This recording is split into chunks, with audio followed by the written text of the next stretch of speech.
পানির পিপাসায় পানি খাবো, ফলের সিজনে ফল, শরীর স্বাস্থ্য ভালো থাকবে, গায়ে থাকবে বল। স্বাধীনতার ঘোষক মরহুম জিয়াউর রহমানের এবং আমাদের এই সোনার বাংলাকে সুন্দর এবং সার্থকভাবে ঢেলে সাজাবার জন্য গণপ্রজাতন্ত্রী বাংলাদেশ সরকারের বর্তমান মাননীয় প্রধানমন্ত্রী তারেক রহমান উদ্যোগগুলো গ্রহণ করেছেন। তার ভিতরে সর্বশ্রেষ্ঠ উদ্যোগ হলো শিক্ষা। আর এই শিক্ষা যারা অর্জন করে তারাই হলো ছাত্র। এই ছাত্রদেরকে এই শিক্ষায় মনোযোগী দেওয়ার জন্য বিটেন বাংলা দ্বারা অনুষ্ঠিত আমাদের এই সেরা খাদক অনুষ্ঠান খুলনা নগরীর বটিয়াঘাটা উপজেলার ১ নং জলমা ইউনিয়নের সরেস্বতী মাধ্যমিক বিদ্যালয়ের এই মিলনায়তনে স্কুল পড়ুয়া একঝাঁক ছাত্রছাত্রী, সাথে রয়েছে শিক্ষাদানকারী উচ্চশিক্ষায় শিক্ষিত একজাত শিক্ষক মণ্ডলী, অত্র এলাকার গণ্যমান্য ব্যক্তিবৃন্দ রয়েছেন আপনারা দূরে কিংবা কাছে, দেশে কিংবা বিদেশে যে যেখান থেকে অনুষ্ঠানটি দেখছেন এবং শুনছেন, আপনাদের সবাইকে বিটেন বাংলার থেকে প্রাণ ঢালা অভিনন্দন। সম্মানিত সুধীবৃন্দ, আজকের অনুষ্ঠানটি হচ্ছে এই বিদ্যালয়ের শ্রেষ্ঠ খাদককে আমরা শ্রেষ্ঠ খাদক হিসাবে প্রথম, দ্বিতীয়, তৃতীয় 3 জনকে নির্ণয় করব, অর্থাৎ 3 জনকে আমরা পুরস্কৃত করব। খেলার নিয়ম হচ্ছে এই খেলায় আমরা কাঁঠাল দেব, এখানে কাঁঠাল খাবে, কাঁঠাল খাওয়ার পরে সর্বাধিক কাঁঠালের বিচি যার হাতে থাকবে তিনি হবে প্রথম, পর্যায়ক্রমে দ্বিতীয় এবং পর্যায়ক্রমে তৃতীয়। উল্লেখ্য, আজকের অনুষ্ঠানে আমাদের শুধু 3টা পুরস্কার নয়, পুরস্কার থাকবে 6টি। প্রথম পুরস্কার 2টি, দ্বিতীয় পুরস্কার 2টি এবং তৃতীয় পুরস্কার 3টি। চলে যাচ্ছি আজকের অনুষ্ঠানটি আপনাদের সামনে তুলে ধরার জন্য। শুরু থেকে শেষ পর্যন্ত সাথে থাকবেন।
আয়োজন করার জন্য আলিম ভাইকে ধন্যবাদ এবং যারা এখানে উপস্থিত আছে সবাইকে ধন্যবাদ।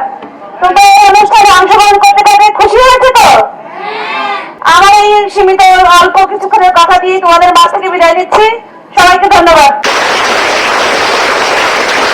আলিম ভাই, আপনাকে ধন্যবাদ। তোমরা পড়াশোনা ঠিক মতন করো, আর আমরা মাঝে মাঝে আসবো, দেখবো, আর তোমাদের স্কুলে উন্নয়ন করার জন্য আমরা চেষ্টা করবো। সবাই অনেক আনন্দের সাথে দেখলাম তো বসে বসে, অনেক আনন্দের সাথে একটা গ্রাম বাংলার ঐতিহ্য রক্ষা করা হলো ওই সরস্বতী স্কুলের মাধ্যমে। অনুষ্ঠান শেষে বিজয়ীদের মধ্যে পুরস্কার বিতরণ করেন অনুষ্ঠানের প্রধান অতিথি, বিশেষ অতিথি, সংগ্রামী সফল সভাপতি, উক্ত বিদ্যালয়ের মাননীয় প্রধান শিক্ষক এবং এই অনুষ্ঠানের উপস্থাপক।